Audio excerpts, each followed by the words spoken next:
Alors, on va mettre à jour ici l'analyse quantitative par rapport à CrowdStrike. Donc, par rapport, voilà, si on prend en considération tout ce qui s'est passé avec Microsoft, avec la mise à jour ici et le fait il y ait eu une panne ici sur tous les systèmes Microsoft, etc. Enfin, pour les entreprises, sur les ordinateurs utilisant le système d'exploitation Microsoft ici, c'est quelque chose d'exceptionnel. Ça peut arriver. D'accord? Est-ce que ça veut dire que la compagnie devient mauvaise, le business model n'est pas bon, etc.? Non. Ça peut également avoir tendance à freiner d'autres clients ici. Et on peut courir le risque ici de perdre peut-être un potentiel gros client comme Microsoft. D'accord? Et encore qu'il faudrait regarder le lien entre les deux compagnies ici. Donc moi, je vais purement rester quantitatif. Sur cette compagnie, en date d'aujourd'hui, c'est beaucoup de guesstimations. Parce qu'en date d'aujourd'hui, c'est une compagnie qui continue à croître, certes, mais présentement, elle n'est pas encore en état de... Elle n'est pas encore mature. D'accord? Donc, c'est-à-dire que les bénéfices nets en date d'aujourd'hui peuvent avoir tendance à fluctuer énormément. Et le plus important, c'est que l'entreprise s'auto-finance. Donc, stabilité, croissance des revenus, magnifique, on aime ça. Marge brute, on a à peu près quelque chose en tout de 75% en croissance également. C'est très, très bien. Marge EBITDA ici, également en croissance, on a 4% de marge EBITDA. Et vous allez voir ici qu'en termes de volume, déjà, volume EBITDA, c'est ça, OK? Et quand on prend à peu près le free cash flow en date d'aujourd'hui, vous allez constater que free cash flow supérieur à EBITDA, ça ne marche pas. Ce n'est pas possible pendant aussi longtemps. Ça peut être exceptionnel sur une année, mais ça, ce n'est pas possible. Ce qui veut dire ici qu'il y a beaucoup de SBC. Et quand on prend ici les stock-based compensation, d'accord, donc ici, c'est clairement pour faire simple. On a payé certains employés en émettant de nouvelles actions, donc c'est une dilution pure et simple, ok.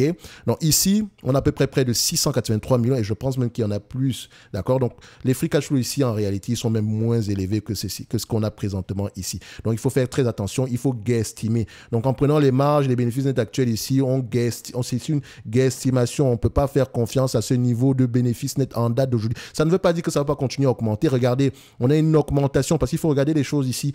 Voilà. Si on prend en considération les marges, vous constatez les marges sont de plus en plus élevées. Et donc, il y a de grandes chances qu'on ait des marges nettes de plus en plus élevées dans le futur. Et donc, ce que moi, je vais faire ici, que je vais prendre une entreprise qui est assez rentable, qui fait à peu près la même chose, je dis bien à peu près la même chose, ok? C'est à peu près le même secteur d'activité ici. Est-ce qu'on a le même niveau de marge? On a à peu près des marges autour de 72% ici. Maintenant, au niveau des bénéfices nets, enfin, au niveau des bénéfices nets, ici, on a à peu près quelque chose en tout de 31%. Si c'est durable, tant mieux. Et si je me base à peu près sur ce 31%-là, admettons que, voilà, les attentes, juste pour regarder ça ici, on a PANW, Palo Alto Network, OK, on a à peu près 7,24 d'ici 2026 du point de vue bénéfice net en sel. Donc, on va prendre ici 7,24 divisé par, disons, 30. J'essaye de regarder les marges attendues en 2026. OK? On a à peu près du 24%. Donc, aujourd'hui, c'est 31%, mais on s'attend à du 24% en moyenne. Donc, on a peut-être une période ici exceptionnelle. Donc, je prendrai du 24%. Ce qui veut dire que si je prends 24%, et je reviens ici sur CRWD. Et d'ailleurs, ils vous ont donné ici l'objectif en termes de le target ici en termes de marge au niveau ici des investor presentation. Allez-y, regardez qu'est-ce qu'ils disent ici. OK? Donc, qu'est-ce qu'on mentionne? Voilà, on attend un tout petit peu. CrowdStrike, on actualise la page, ça nous donne ceci. En termes de sales, on s'attend à $6,15 par action, je le mentionne. OK? Donc, si le nombre d'actions augmente, ça serait un peu moins que ça. Attention. Donc, $6,15 par action. Si on prend $6,15 ici et qu'on prend 24% ici, 24,13% de $6,15, ça donne combien? Donc, ça nous donne ici à peu près multiplié par 6,15, ça donne à peu près $1,48. Ah non, qu'est-ce que je raconte? Je reviens ici. On fait 24,13, excusez-moi, 24,13 multiplié par $9 par action. Non, c'est pas $9 par action, c'est en sales. Voilà. On s'attend à peu près à $25 par action. J'arrondis, bien sûr, OK?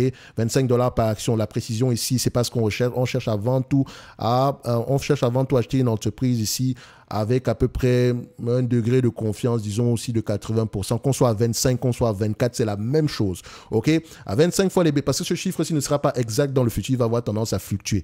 Du moment où il reste dans cette zone-là, tant mieux pour nous. Donc ici, à 25 fois les bénéfices, parce que c'est une entreprise qui aura sans doute des marges assez élevées. Et la croissance ici, au-delà, en 2027, on pourra avoir une croissance au-delà de 2027, toujours à 2 chiffres. C'est la cybersécurité, c'est un marché ici en croissance séculaire et c'est une bonne chose. Donc si je prends à peu près 24% de ce montant-ci par rapport à 2027, ça donne à peu près $150, 25%, 25 fois les bénéfices, ça donne à peu près $150 l'action. Je dis bien le $25 par action, je prends 24% de ce montant-là. D'accord? Ça me donne à multiplier par 25, ça me donne $150 par action.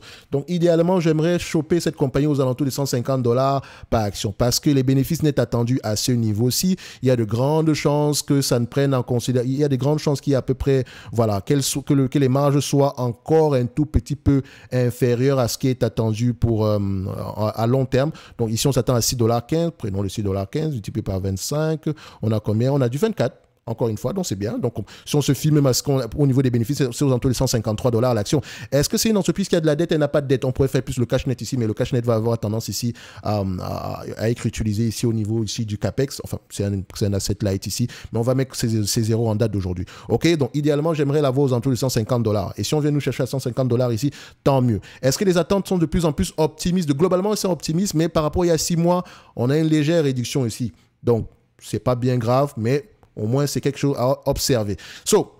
Pour moi, je pense que CrowdStrike, au prix actuel, il y a beaucoup de guesstimations, il y a beaucoup d'attentes sur le prix, donc je préfère l'attendre aux alentours de $150. Je n'ai aucunement dit que c'est un mauvais business, parce qu'ici, on fait une analyse quantitative uniquement, ok? On ne va pas parler de dividendes ni de rachat d'actions ici, parce que pour le moment, on va dire que ce n'est pas la priorité du business. Encore, on va aller vérifier si est-ce que c'est une entreprise qui rachète ses actions, plutôt stable. Est-ce que c'est une entreprise qui mérite d'avoir une place dans notre watchlist? Bien sûr. Et donc, je la mettrai ici dans la watchlist, dans le secteur des softwares, à $150 l'action. Donc, ce qui veut dire ici que la watch, vous pouvez y accéder en description de la vidéo dans le service Top Premium ici, des premium ici du service du niveau que vous allez choisir ici. Et donc, moi, je mettrai ici $150 et dans la watchlist, ça apparaîtra comme une entreprise qui est surévaluée en date d'aujourd'hui pour le moment, bien sûr. OK? Mais ça reste une belle entreprise. OK? Ce n'est que mon avis. Je peux également me tromper et je me réserve d'ailleurs le droit de le faire. Je n'achèterai jamais une compagnie sans lire mes rapports financiers parce que ceci n'est qu'une analyse quantitative. Ça nous permet de poser les bonnes questions. Quel type de questions on va poser quand on va lire les rapports